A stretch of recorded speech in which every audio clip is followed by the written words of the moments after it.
Ар түрдүү бизнес идеяларын колдоо бир топ проекттер бул жерде ишке ашты. Эми Ошмо бизнес инкубаторларды өнүктүрүү максатында билим берүү, эл аралык уюмдар жана бийлик өкүлдөрү менен тыгыз кызматташат. Ал үчүн окуу жайдын ректору чакан жана орто бизнестин өкүлдөрү менен жолукту. Бүгүн дагы ошол максатта ошол нерсени улантыш үчүн ошол иш-чара уюштурулуп атат. Биз өзүбүздүн партнерлор менен биргеликте, донор уюмдар менен биргеликте бирдиктүү жобо иштеп чыгалы деп чечтик. Себеби биздин өнөктөштөрдүн, биздин эл аралык уюмдардын сунуштарын, пикирлерин эске алып туруп, анан ошол жобону иштеп чыгып, мындан ары кандай иштешебиз, ошол негизги багыттарын аныктап алалы. Анан кийин ошол иштешүү механизмдери, аны ошол ыкмалары кандай болот, кантип өз ара карым-катнашты алып кетебиз, ошол жөнүндө сүйлөшөлү деп чогулдук. Жыйында коноктор бизнес инкубаторларынын баяндамасын жасап, жаш стартаперлердин ишмердүүлүгүн көрсөтүштү.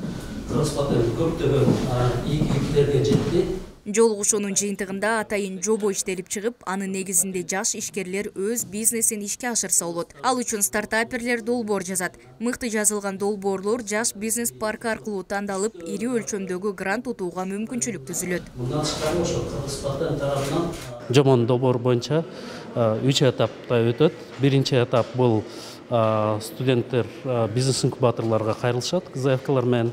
Анан бизнес инкубаторлор карап, эгерде заявкалар жакшы болсо, анда уже организаторлорго жөнөтөт. Организатор болуп, ошо Оштунун бизнес паркынын жетекчиси Эрлан Камалов, анан биз Кыргыз-Патент түштүк аймактар аралык бөлүмү. Алдыда Ошмунун 85 жылдыгына карата жаш стартаперлердин сынагы өтөт. Конкурска жалпы Кыргыз Республикасынын 32 жогорку окуу жайлардын бизнес тармагына кызыккан, долбоор жазган студенттер катышат. Ушул жеке ишкерчиликти колдоо, өркүндөтүү, кредит алуу. Ошмунун бизнес паркы иштеп баштагандан бери 13 жолу тренинг өткөрүлүп, анда 500дөн ашуун бизнес идеянын авторлору окутулду. Ар бир бизнес тренинг 6 күнгө созулуп, жыйынтыгында стартап долбоордун презентациясы даярдалып, аны жактап инвесторлорго сунушташкан. Жалпысынан 7 миллиондон ашуун каражатка 49 бизнес долбоорлор жана стартаптар инвесторлор тарабынан жактырылып каржыланган. Тренингтерди өткөнбүз. Мерим Айтмаматова, Баяман Кенжебай уулу, Ошмо жаңылыктары.